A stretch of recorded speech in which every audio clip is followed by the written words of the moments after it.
Պարոն Հարությունյան, նախ ուզում եմ ներկայացնել, քանի թեկնածու կա ձեր ցուցակում, ինչքան թեկնածուով եք փաստաթղթեր ներկայացրել։ 283, մենք արդեն էլեկտրոնային համակարգով բոլոր փաստաթղթերը ներբեռնել էինք համակարգ, այսօր կարգի համաձայն արդեն թղթային տարբերակները ներկայացրեցին կենտրոնական ընտրական հանձնաժողով։ Ես ուզում եմ ասել, որ եւ այդ ամեն ինչը եղել է հրապարակային, դուք էլ ինչ որ չափով մասնակցել եք մեր ընտրությունների process-ին, մենք սա շատ վաղուց ենք սկսել, դեռևս անցած տարվա վերջից ցուցակի ձևավորումը եւ արել ենք դա ժողովրդավարական համակարգերին բնորոշ բոլոր հնարավոր գործիքներով։ Առաջին փուլում մոտ 300 թեկնածուներ քվեարկվել են, առաջին 50-ը որոշելու համար, այնուհետև երկրորդ փուլով 50-ի մեջ եղել է, այսպես ասած, քարոզարշավ եւ ընտրապայքար ներկուսակցական ֆորմատով եւ ձևավորվել է լավագույն 50-ը, այդ տրամաբանությամբ նաեւ բաշխվել են տեղերը եւ ներկայացրել ենք ցուցակները։ Բաց է նաև հիմա հրապարակվելու է այդ լրատվամիջոցների հանրության համար բաց է ամբողջությամբ հրապարակված։ Այո։ Պարոն Հարությունյան, ինչ ակնկալիքներ ունեք ընտրությունների արդյունքից, որտեղ իշխանությանը պետք է 65% հավաքել, որպեսզի հնարավորություն ունենա սահմանադրության նախագիծը հավանության արժանացնել խորհրդարանում, եւ եթե դա չունենա, ինչպես եք պարզ մեծամասնությամբ հավանության արժանացնել։ Սովորաբար քաղաքական ուժերը խնդիրները դնում են իրենց առջև եւ փորձում են լուծել այդ խնդիրները։ Ես վստահ եմ, որ մենք խնդիրը կլուծենք, որովհետև վերջին մեր շփումները հանրության հետ, ընդհանուր տենդենսներն ու process-ները ցույց են տալիս, որ մենք ունենք նման հնարավորություն, իսկ հետո, երբ որ ինչ պատճառներով խնդիրներ են առաջանում, ես վստահ եմ, որ այդպեսին չի լինի, ուղղակի քաղաքագիտության մեջ այդպես է, քաղաքական գործիչները արդեն բացատրում են process-ից հետո, թե ինչու դա չեղավ, բայց մենք դրան չենք անդրադառնում, որտեղ մեր առջև դրել ենք նման խնդիր եւ հայտարարել ենք դրա մասին։ Եվ իշխանությունը քննադատությունների թիրախում է հայտնվել մանկահասակ երեխայի մորը, որը նաեւ ուժեղ Հայաստան կուսակցության թեկնածուն է, վերման ձերբակալելու, վերման ենթարկելու հետո արդեն փոխվեց խափանման միջոցը, բայց այնուհանդերձ դուք ինչպես եք ձեզ ուղղված, ձեր իշխանություններին ուղղված քննադատությունները մեկնաբանում, Կարապետյանի թիմից ասում են, որ այնքան է վախեցել արդեն, որ մանկահասակ երեխաների մայրիկներին են ձերբակալում։ Գիտեք, մինչև 18 թվականին ինչ ընդդիմությունը չէր հաջողում, որովհետև այդ ընդդիմությունը ռեալ իր ուժերն ու հնարավորությունները չէր կարողանում գնահատել եւ ամեն թեժաշուն, թեժգարուն process-ներում եւ երբեմն չէ նաեւ համապետական ընտրությունների ժամանակ մի հատ շատ, այսպես ասած, չարչերկված եւ արդեն վերջում ծիծաղ առաջացնող արտահայտություն կար, որ հիմա այս ընդդիմությունն է սկսել կիրառել եւ օգտագործել ռեժիմը խոճապի մեջ է։ Հարգելի գործընկերներ, մեր մոտ աշխատում են ինստիտուտներ եւ երբ որ մարդը հանցանք է գործում, այս դեպքին չեմ անդրադառնում, առհասարակ լինի երիտասարդ կին, լինի ուրեմն ծեր տղամարդ, լինի պաշտոնյա, համակարգ արձագանքում է եւ ըստ սահմանված օրենքների տվյալ դեպքում քրեական օրենսգրքի գործում է եւ ինք չի նայում, որ ընտրակաշառք տվողը ծեր մարդ է կամ մանկահասակ երեխա ունեցող մեկն է։ Մանավանդ որ ես կարծում եմ, որ հակակոռուպցիոն կոմիտեն համապատասխան միջնորդություններ ներկայացնելիս նաև այն տրամաբանությանը, որ գիտեմ, առաջնորդվել է հումանիստական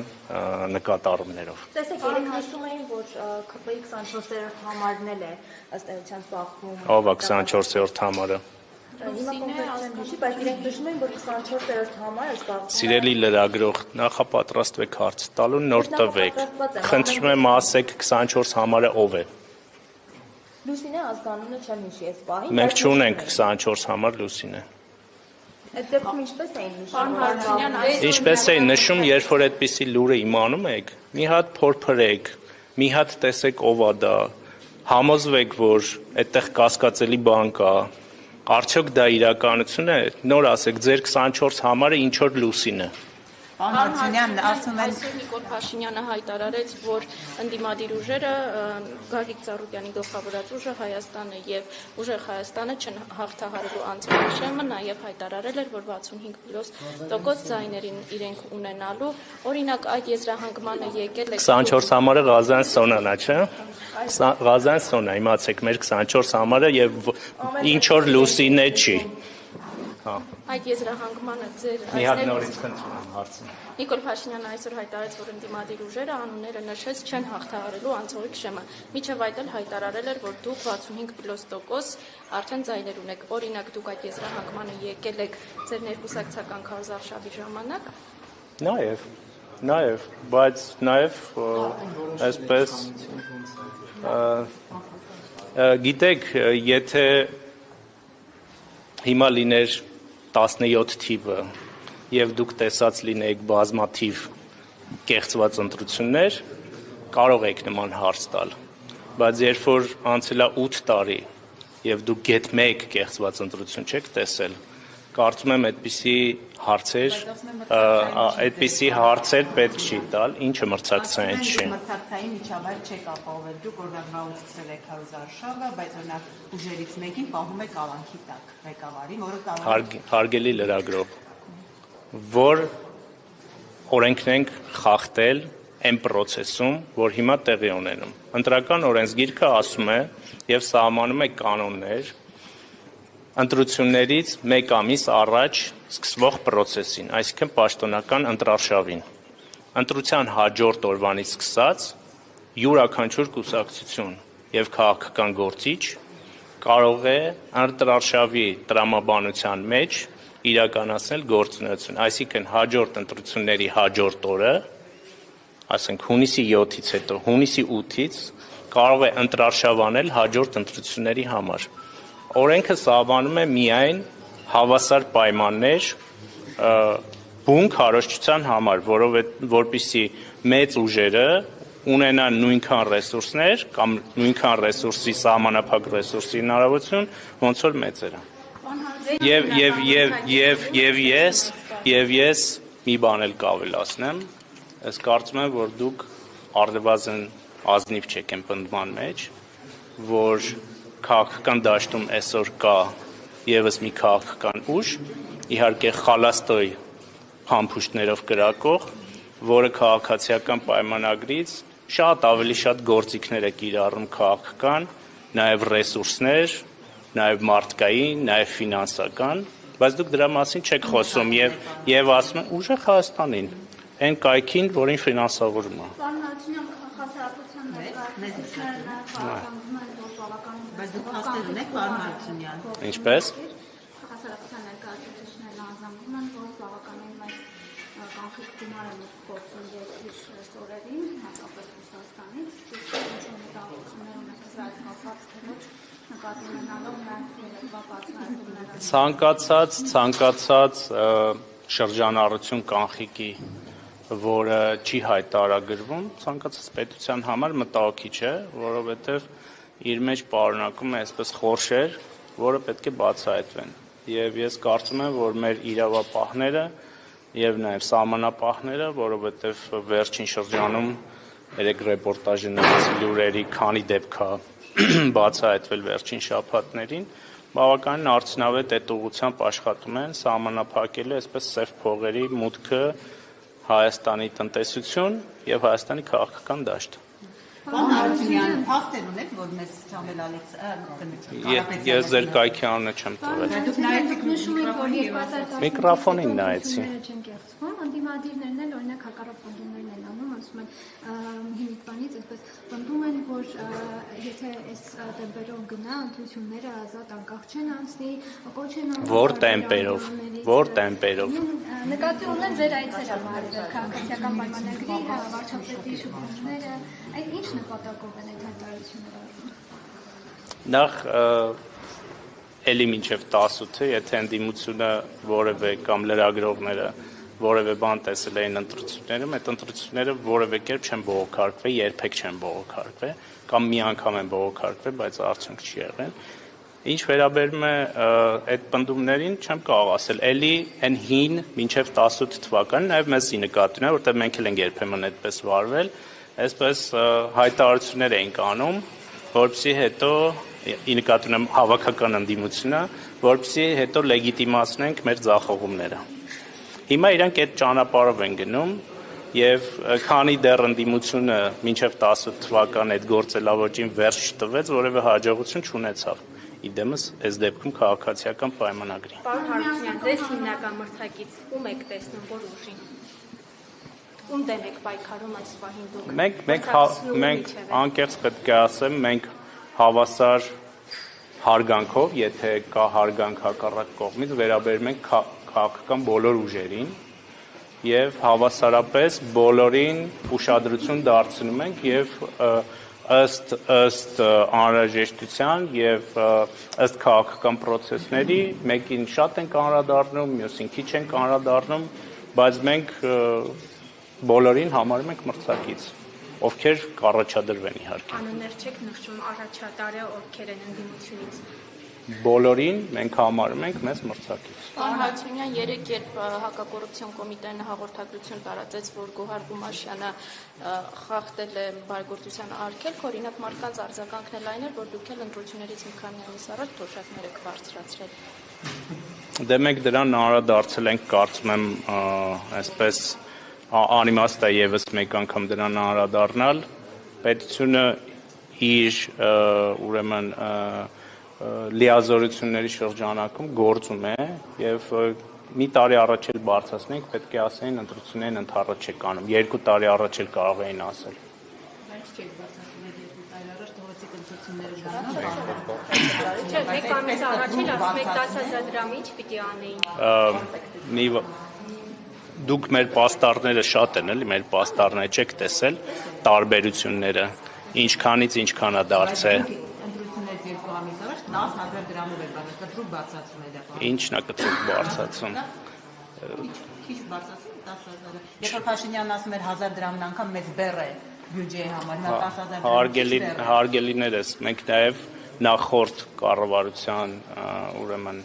ծրագրով ունենք որոշակի պարտավորություններ կենսամակարդակի հետ կապված եւ այդ քայլով մեր կառավարության ծրագրի շրջանակներում ենք գործել։ Պարոն Հարությունյան, եւ վերջին հարցը տամ, պարոն Հարությունյան, ոչ ընտրական process-ների հետ կապված, վերջինորեն շատ ակտիվ քննարկում է Ծանրամարտի ֆեդերացիայի հայտարարությունը, դուք ուզում եք Գագիկ Ծառուկյանին Օլիմպիական կոմիտեի ղեկավարի պաշտոնից հեռացնել։ Ինչու՞։ Նախընտրական շրջանում, երբ որ Ծառուկյանը հայտարարել է ընտրությունների մասնակցել մասին, ասում դրանով պայմանավորված չի, այլ պայմանավորված է նրանով, որ նախ Ծանրամարտի ֆեդերացիան, որը հիմա գլխավորում եմ, ստանում է ինչ որ կարճ ժամանակ առաջ ասամբլեայից ՀԱՕԿ-ի օրակարգ, որտեղ այլ հարցերի շրջանակներում գրված է ընտրություններ։ Ուզում ենք հասկանանք, այդ ինչի ընտրություն է, մի քանի անգամ գլխավոր քարտուղարը կամ մեր աշխատողներից չեմ հիշում ով կապվում է ՀԱՕԿ-ի հետ եւ փորձում է պարզել դա ինչ ընտրություններ են։ Եվ մեզ հասած տեղեկությունից տենց փորձում էին այս ամբողջ process-ը նախընտրական այս փուլում սղացնել, անցկացնել, այնինչ ՀԱՕԿ-ը լուրջ կառույց է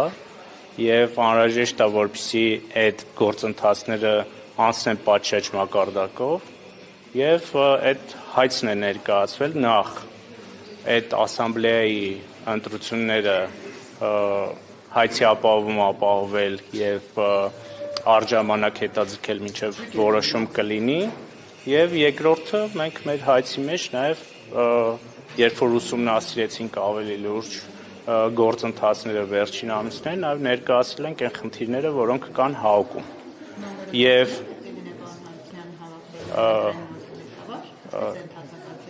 ես չգիտեմ այս պահին երբ դա կլինի, որովհետև դատարանը հայցի ապահովում է տվել